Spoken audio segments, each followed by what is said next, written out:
Hello and welcome back to another episode of Dragon Age Origins. Yes, we are still in Haven, or well, on the mountaintop near Haven, where we have killed the High Dragon in the last episode. And surprisingly, the High Dragon is actually not the most powerful foe we've slain so far. It is in fact still Flemeth. This is surprising because I thought that this dragon was indeed harder to kill. Because first of all, this dragon was moving around a lot more than Flemeth. Flemeth was pretty much stationary. She turned around a bit, but she never really left the spot she was standing on.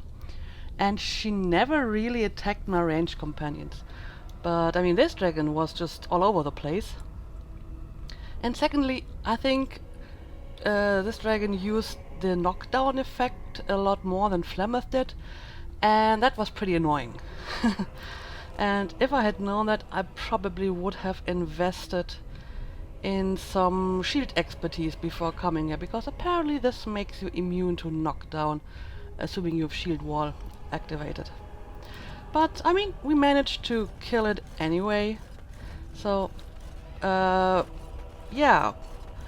And I said I would continue with the main quest in this episode, but I think I want to delay this a little bit because I want to bring the dragon scale to Wade in Denerim so he can make some nice armor from it. And while I'm there, I think I want to make use of Wade's Emporium's ability to trigger party conversations. So what I'm thinking is I will go there with my team and trigger, I don't know, 3 to 4 different conversations, and then I will exchange one party member and do it again for 3 to 4 times, and so on and so on. And I will streamline it, I will cut out the loading screens and the running around, so basically it will be just a lot of party banter. Because I really want to hear more of that, and I feel this is the best way I can do that. Another thing that I wanted to discuss. So when looking at my heroic accomplishments, I noticed that I'm currently at 31% of Origins complete. However, as far as I understand, this cannot be completed 100% in one playthrough because, for example, the different origin stories are included in the total as well. And I mean, I totally intend to play all the origin stories once I have finished this game. Not a whole playthrough of all the origins, but you know, from the beginning to the moment when they reach Ostagar. Because, I mean, there's a lot of lore and information in these other origin stories, I'm told, and I definitely do not want to miss this. And I actually thought I would just play this on the side while, I don't know, doing the expansions or whatever. But I wonder if you would actually like to see that. I mean, should I record it? Should I make it, you know, a little mini extra series after I finish this game, where I just, you know, create a character for each of the other origin stories and then play them? I mean, the Human Noble origin story was around 4 episodes long, not including the intro, which obviously wouldn't be included in the other stories. So with 5 origin stories, that would be like 20 episodes, give or take a few, and with 1 episode per day, that would be like 3 weeks, in which I would play all the other stories and post them probably between finishing this game and all the expansions and starting Dragon Age 2. So yeah, if you would like to see that, I can certainly do that, but if you say, nah, we don't want that, just move on to Dragon Age 2 once you're finished, I will just play them for myself. Anyway, now I wanna go to Denerim and hand in the dragon scale. So let's go. So, we're back in Denerim. And while I'm here, I will turn in some of the quests that I have completed. One life, one death. Blessed are the peacekeepers, champions of the just. Yes. They are sinners who have given their love And I have to one false gods. finished for the Mages Collective as well. The client is very pleased. Come back soon. Oh yes. And now let's visit Wade's Emporium.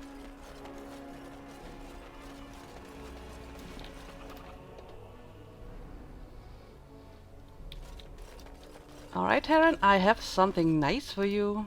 Did you bring more scales? I want to try again. I've learned so much. Wade, please leave the customer alone. How can I help you? Oh yeah, I have more drag scales as well. But first of all, I'm interested in the dragon scale armor, so can you? You just don't know when to quit. Why so glum, Heron? Today is a glorious day. Today, I make dragon scale armor. Yes. I feel just giddy. How long will it take? Now, I've dreamed of what I would do every night. It's in my head in perfect clarity. It will be the work of hours. What? You're serious? Absolutely. The only question is what type of armor. Dragon scale is marvelous, flexible and tough. I could make a lighter set of dragon skin armor, heavy dragon scale armor, or dragon bone plate. What interests you? I'm going to be selfish here and order the strongest armor. A dragon bone plate, please. Excellent, excellent. Now don't move. Although I probably won't be wearing it just There you now. go. My life's work, that is. You did it so fast. Of course, Heron. Have some faith. I am a master armorer, you know. Miracles fast never indeed. cease. But you're not welcome here anymore. I need a sabbatical. Maybe someplace warm. I hate my life. Alright. Let's have a look. Oh yes, this is some nice armor, but I need more strength for it. Nice. Okay, anyway, since I'm here, I will now... Why are you smiling like that? Yes. You look suspiciously like the cat that swallowed the pigeon. Canary. What? I look like the cat that swallowed the canary. I once had a very large cat, but not my point. My point is, why are you smirking? You were watching her, with great interest, I might add. In fact, I believe you were enraptured. She's our leader. I look to her for guidance. Oh, I see. So what guidance did you find in those swaying hips? Hmm? No. I wasn't looking at, her hindquarters. Certainly. I glanced in that direction, maybe, but I wasn't staring. Or really seeing anything, even. Of course. I hate you. You're a bad person. Yeah. I mean, you can't really see that much anyway. Mostly covered by my sword and shield. Okay. Like I said, I will just run in and out of the shop and trigger as much banter as I can get. You are not religious, yes? You do not believe? I do, to some extent. It does not govern my life, however. Why do you ask? Oh, nothing. You are just a very good person, and it shows. And I thought at first you were religious like some of the revered mothers. But no. I thought about it and I realized that you're not. I do what I do because I enjoy it. Because I enjoy teaching others, helping them. I do not seek recognition for my works. I do not seek the approval of my peers, nor the approval of a distant god. That is admirable, doing good for its own sake. Some I knew were not like that. They bragged about what they did, trying to impress others. Oh, Lady Adele, you fed and clothed 20 orphans. How noble. No, it's nothing, Lady Clarabelle. You treated 40 lepers and gave them massages. Like a competition with false modesty. Sickening. Did Lady Clarabelle really give 40 lepers massages? Who knows? Lady Clarabelle had strange tastes. I wouldn't be surprised if she did that and more. Okay. You remind me of Lady Cecily. Who? She was an Orlesian lady. My mother served her until she died, and Lady Cecily let me stay instead of turning me out on the street. You are like her in some ways. You have the same poise, the same air of nobility. Oh, child, I am hardly noble. I learned that nobility isn't just something you are born with. I have met nobles who are very petty and mean, complete degenerates. Then, there are people with a certain dignity and grace. It draws you to them, no matter who you are or who they are. I think the lowest peasant can have the most noble spirit, and it will always shine through. It is this nobility of spirit that you share with Cecily. Why, thank you, Leliana. It is very kind of you to say that. All right. So, you know that I'm a Templar, right? I believe what I heard was that you were not, in fact, a Templar. You were trained as one before you became a Grey Warden. That's right, but I still have all the abilities of one, of course. That doesn't make you nervous. Should it? I am no apostate. Perhaps you should be directing this question at Morrigan. She claims not to be afraid of me, or anything, really. But you've had more experience with the Templars than her. I know how mages can sometimes... The Templars serve a function, and a necessary one. If what has happened at the tower proves anything, it is that we mages can be dangerous, even to ourselves. That's one way of looking at it. And regardless, you seem like a decent enough young man. If you decide to slaughter me out of hand, I'm sure you would at least inform me first, no? Oh, sure. Count on it. That's very generous of you, Alistair. Alistair, may I have a word? Of course. Anything for my favoritist mage ever. It seems you and our fearless leader are inseparable these days. Joined at the hip, almost. That's a bit of an overstatement, isn't it? Well then, now that you're in an intimate relationship, you should learn about where babies really come Oh from. my god. Pardon? I know the chantry says you dream about your babies, and the good Fade spirits take them out of the Fade and leave them in your arms. But that's not true. Actually, what happens is that when a girl and a boy really love each other... Andraste's flaming sword. I know where babies come from. Do you? Do you really? I certainly hope so. Oh, all right then. Oh, look, you're all red and mottled. How cute. You did that on purpose. Now, Alistair. Why would I do such a thing? Because you're wicked. That frail old lady act. I'm so not fooled. I'm on to you now. Alright, I'm not listening. I'm not listening to Now's this. better than later. You know, I've heard about the Orlesian bards. Who hasn't?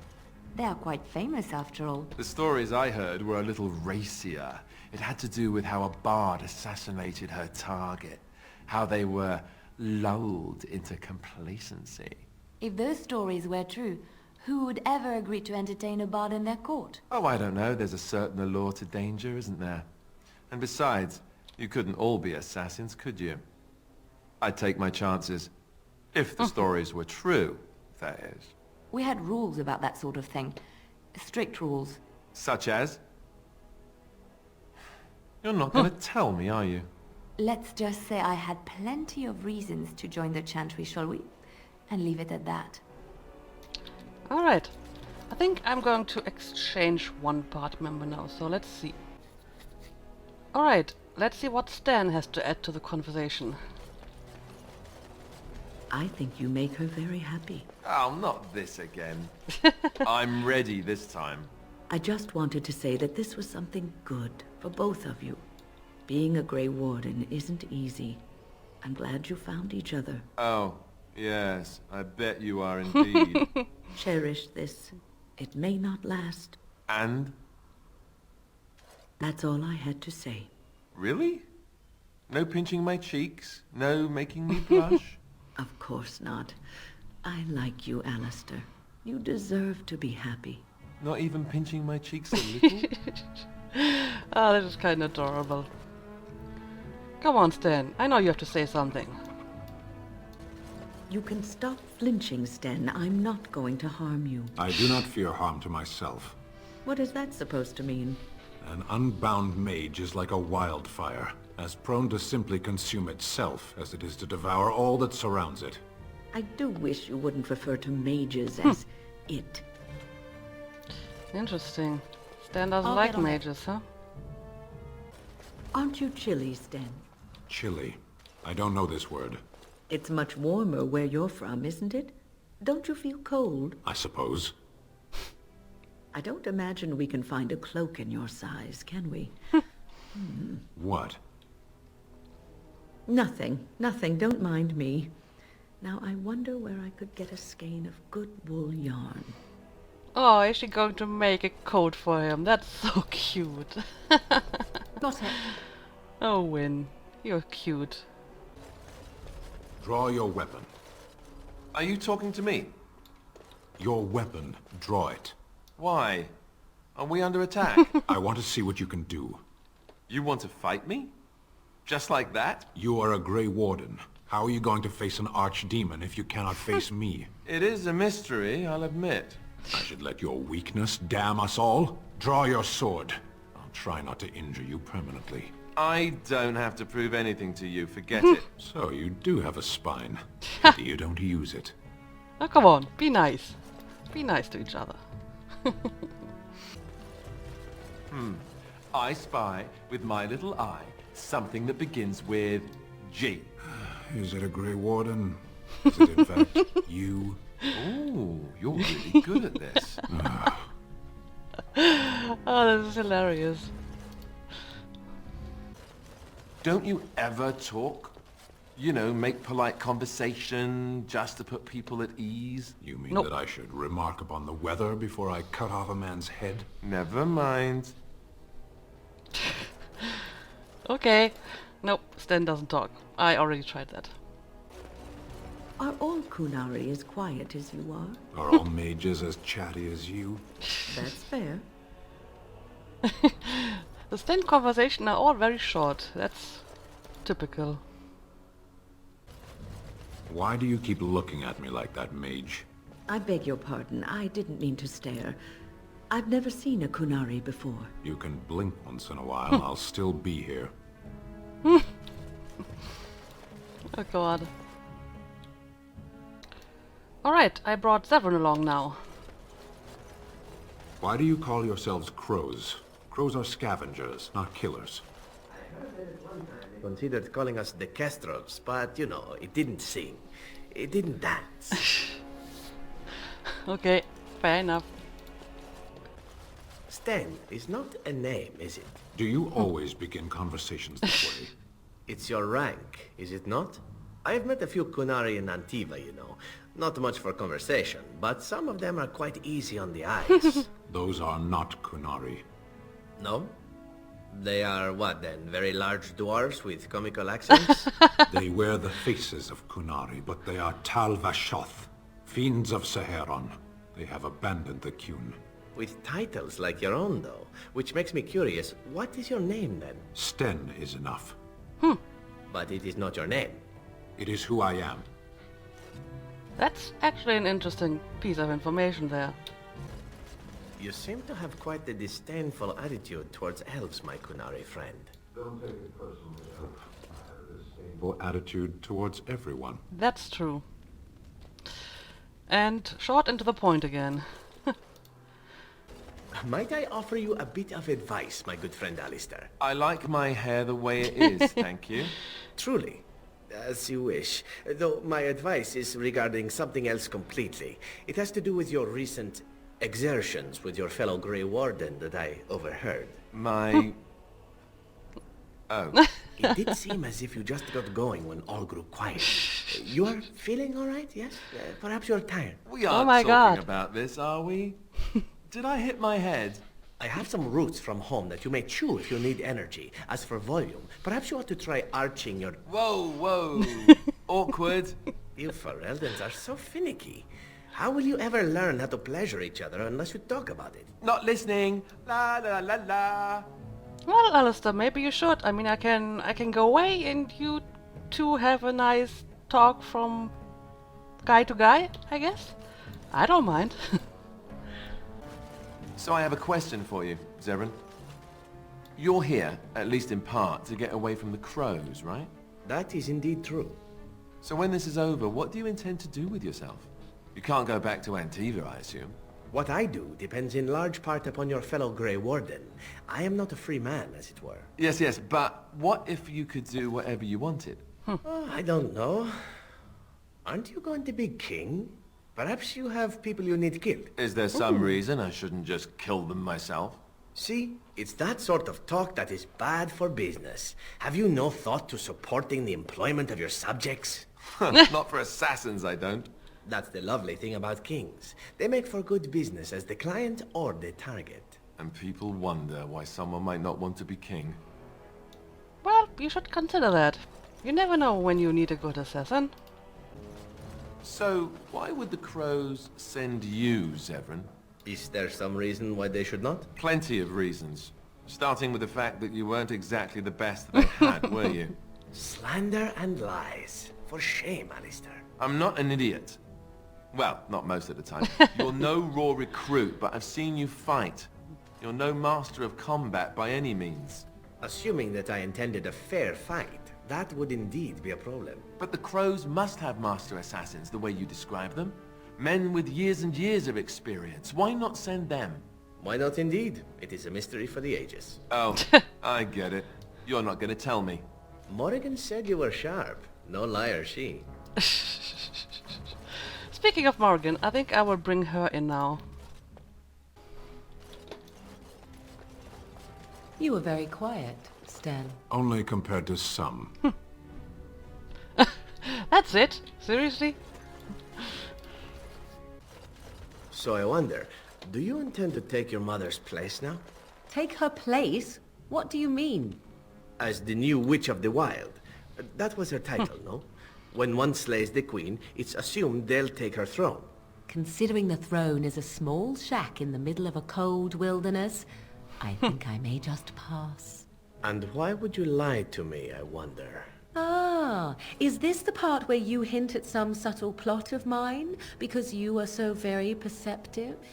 So you didn't know what your mother planned until you read it in that book. That's what you said. That is correct. You are a wicked, wicked woman. And you are a fool who spends far too much time on his hair. That's an interesting theory, Zevran. But I like the fact that the party banter actually refers to events that already have happened. Do you know of the Cassandra, the sundew in the common tongue? I do not believe so. No. You are so alike, I thought you kindred. What is that supposed to mean? What is the sundew? A flower. Oh? I am a flower, am I? How unexpected. That entraps and devours insects. Ah, now that I expected. Okay. Your mother is supposedly the one called Flemeth, the very witch from legend. Is that not true? There is nothing supposed about it. Flemeth is my mother. Now I was more doubtful of the legend rather than your relationship to this woman. Anyone can claim a name after all. You're welcome to ask her if you ever meet her. You're just her type. Oh, elven and handsome? The sort that will never be missed. Sounds intriguing if you ask me. You assassin types have a death wish, I see. Only the really good ones. So mean, Morrigan. all right. Think of it, Zevran. You may have stumbled into a most delightful possibility for your future. Oh, are you dispensing professional advice now? It simply occurs to me that if, say, Alistair were to become King of Ferelden, he may have need of someone of your talents. Yeah. From what I know of the fellow, it seems there would be a fair difference between what he needed and what he cared to make use of. If Alistair becomes king, it would certainly not be through any brilliance on his part. Whoever puts him there, now there's the one who will need you. Now that's an interesting thought. You've such a devious mind, my dear. Why have we not made love as of yet? For what purpose? I would sooner stab you in the face than let you touch me, elf. And somehow that makes the idea even more intriguing. Yeah, just get a room, you two, okay? So, if the legend of your mother is true, Morrigan, does that mean that the legends of her many daughters are as well? To be honest, I have no idea. I've never met any sister of mine, nor has my mother spoken of any. But it could be true, yes? If you exist, there could have been others like you. Long ago, perhaps. Why? We have legends of witches in Antiva. One that tells of a witch of the wild, traveled far from her home to settle in the Tellery swamps. And? You thought I might know this woman? If one legend can be true, why not another? Who knows how many Morrigans are scattered about Thedas, It's not something I'd like to contemplate. Oh? You do not appreciate a little competition from a half-sister or two? Silence, elf. It is none of your concern. Touchy subject, huh? Alright, and now I brought Shale along. I have a question for you, Shale. How does it feel to be a giant statue? What a bizarre question. How else would it feel? Well, let's see. Does it hurt? Do you feel like you've been buried under a pile of rock? Or do you feel nothing at all? I have nothing to compare it to. How does it feel to be considered an inferior race when compared to others who are just as soft and weak as you? Fine. How very fragile it must be. One touch and its kind crumples, spilling liquid everywhere. No wonder they clad themselves in metal. It takes more than just a touch, I'm sure. I feel very solid and immortal. No putrid liquids to squirt out of me. Oh, no. Now that you mention it, I suddenly rather feel like a delicate mushroom. Yeah. So, what is going to keep you from poisoning your target now that you have been allowed to accompany us, I wonder? You are. You will be watching me ever so closely to make sure I attempt no such thing. And why would I do such a thing? Sneaking into our good graces in order to make another attempt is what I would do were I you. And here I was becoming rather fond of the idea of you watching me closely. It would be a simple enough matter to poison the food in camp, or cut our throats while we sleep. You seem rather charmed by the idea. It would seem an appropriate result of sparing your life. Ah, well, I'm sorry to disappoint you then. The next time I am spared, I will be sure to immediately turn upon my benefactors. Will that do? Okay. Okay. I'm totally shipping those two, by the way. I understand the Swamp Witch is out to slay its own mother. Entirely in self-defense? So it claims.